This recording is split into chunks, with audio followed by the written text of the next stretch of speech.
Breaking: Kim Jong-un just surrendered to Trump over nuke test. Here's what we know.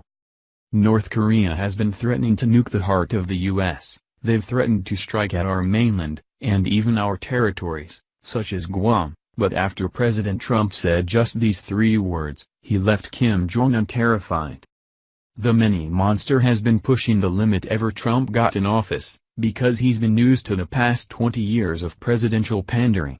Bill Clinton pandered to him in the 1990s by giving him $5 billion in an energy deal that North Korea used to drastically further their nuclear research.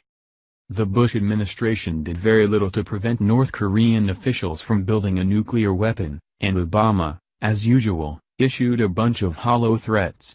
So when Donald Trump entered the Oval Office, it seems that Kim Jong-un didn't keep up. He thought that nothing would change.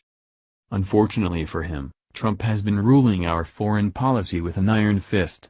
He's repeatedly shown that he's unafraid to talk tough, and to back his talk up with military action, an ability that our previous leaders severely lacked.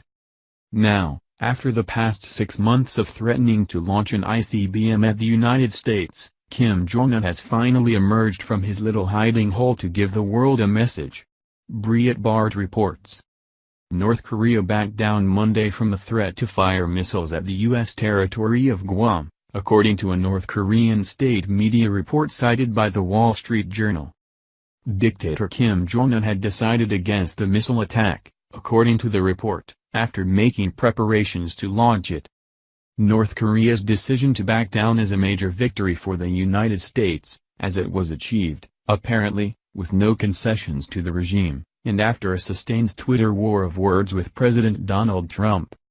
North Korean state-controlled media framed the whole move as a strategic ploy, and made themselves sound vastly superior to the United States, according to Breitbart. They routinely called the Americans Yankees, and threatened that if we persist with our arrogant provocations, they will retaliate. We all know the truth, though. Kim Jong-un is absolutely terrified that Donald Trump will rain down fire and fury on his country, a threat that is not hollow. Trump was massively criticized by both traitorous rhinos and lying liberals alike for his harsh words against North Korea.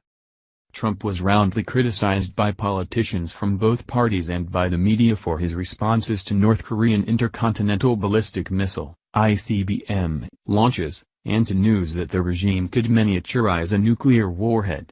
Trump threatened fire and fury and declared that U.S. military plans were locked and loaded. His critics, including former Obama administration National Security Advisor Susan Rice, accused him of escalating the situation. Rice even suggested appeasement. We can, if we must, tolerate nuclear weapons in North Korea. Yet, it seems that Trump's fire and fury threat worked. I doubt we'll hear a single word about this on CNN today, as they'll be too busy pushing their fake narrative that Trump is making reckless military decisions, when in reality he just saved us from one of the biggest nuclear threats of this decade. Thank you for watching this video. What do you think about this? Share this on Facebook and Twitter along with your comments.